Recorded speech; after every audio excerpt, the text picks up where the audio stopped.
Pemanggilan Kapolresta Sleman, Kombes Pol Edi Setianto hingga Hogi Minaya ke Komisi 3 DPR RI rupanya menuai kekecewaan dari pihak pelaku jambret. Kuasa hukum keluarga penjambret, Misnan Hartono mengungkapkan seharusnya pihaknya juga turut diundang dalam rapat di DPR RI pada Rabu 28 Januari lalu. Adapun dalam keterangannya, Misnan berujar bahwa seharusnya Komisi 3 juga mendengar keterangan dari kedua belah pihak. Terkait informasi ini selengkapnya akan dilaporkan oleh jurnalis Tribun Sumsel, Wawan Septiawan. Selamat siang, Wawan. Bisa dilaporkan informasi lengkapnya terkait hal ini? Terima kasih Mbak Siska. Kami kemarin memang berupaya dari kasus ini menemui pihak keluarga dari yang mengaku korban dari kasus penjamretan ini.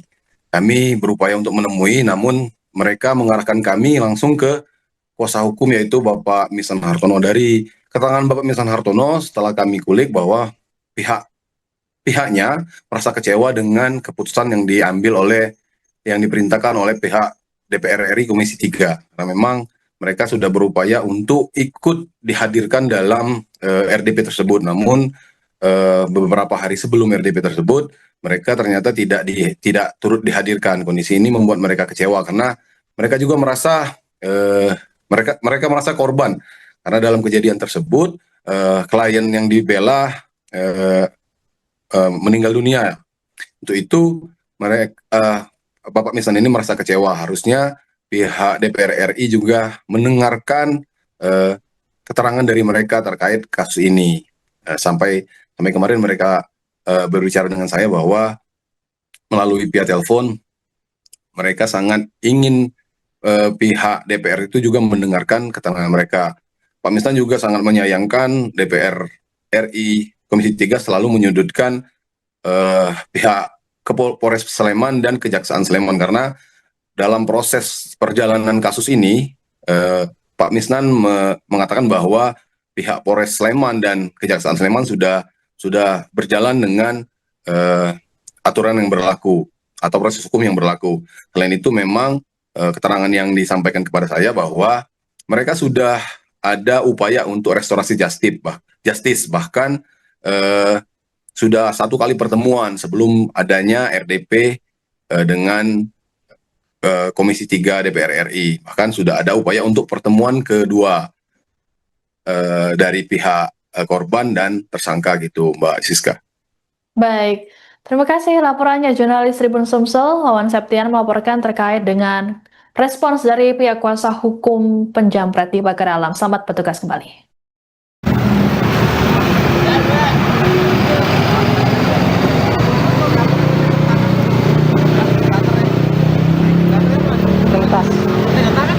Ora ambil aku. Kadang ya. Mau kan jodoh ketemu lah. Sini kan rokok-rokok sak plastik. Nabrak itu. Nabrak tembok lah.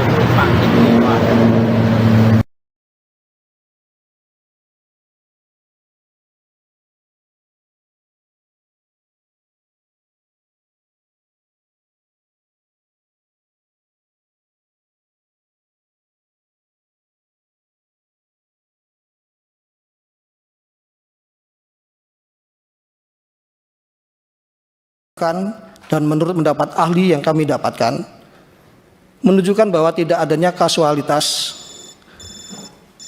pengemudi, mengingat dari hasil penyelidikan kedua motor semata-mata keluar dari jalur sendiri, sehingga belum dapat dipastikan apakah penyebab motor keluar jalur sendiri dan membentur tembok sehingga meninggal dunia. Namun saat itu kuasa hukum korban justru menyampaikan bahwa adanya informasi tindakan keji pada saat kejadian laka lantas. Terdapat penganiayaan dengan cara si pengemudi mobil mundur mobilnya, lalu turun dan menendang korban yang sudah terkapar. Kemudian kuasa hukum korban meminta adanya keadilan atas kejadian tersebut. Yang disampaikan ini juga kemarin disampaikan pada saat Zoom mau RJ di Pak Kadari. Menyikapi hal ini, penyidik kami tetap bersifat objektif dan profesional. Penyidik melakukan pencarian bukti baru supaya terang faktanya benar tidaknya adanya informasi yang disampaikan oleh paman korban yang penasihat hukumnya tadi.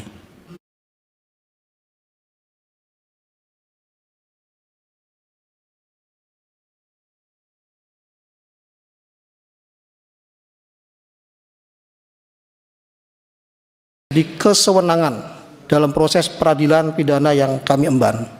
Kami mohon maaf juga kiranya ada hal yang kami lakukan terkesan tidak manusiawi di publik. Kepada publik semuanya, percayalah kami juga sama terkejutnya ketika banyak opini menyatakan kami melakukan penahanan terhadap tersangka.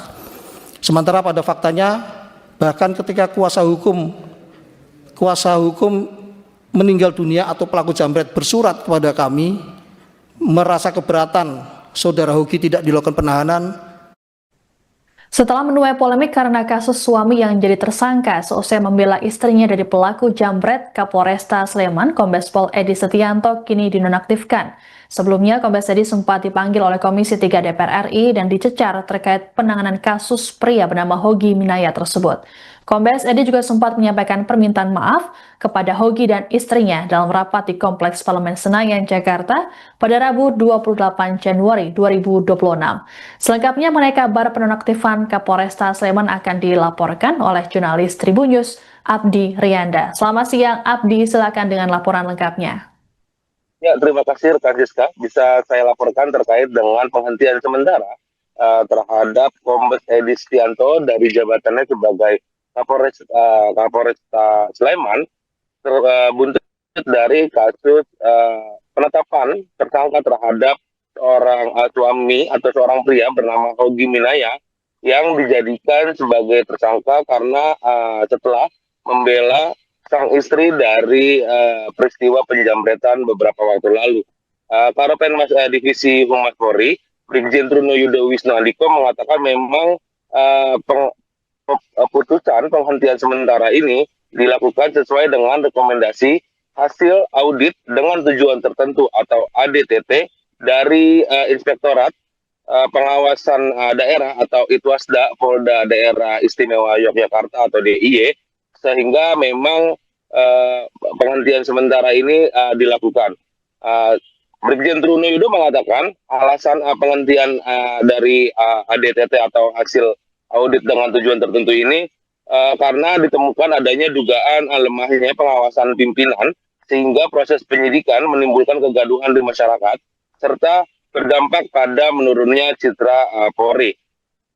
Saat ini memang Kombes Edi Setianto sudah dinonaktifkan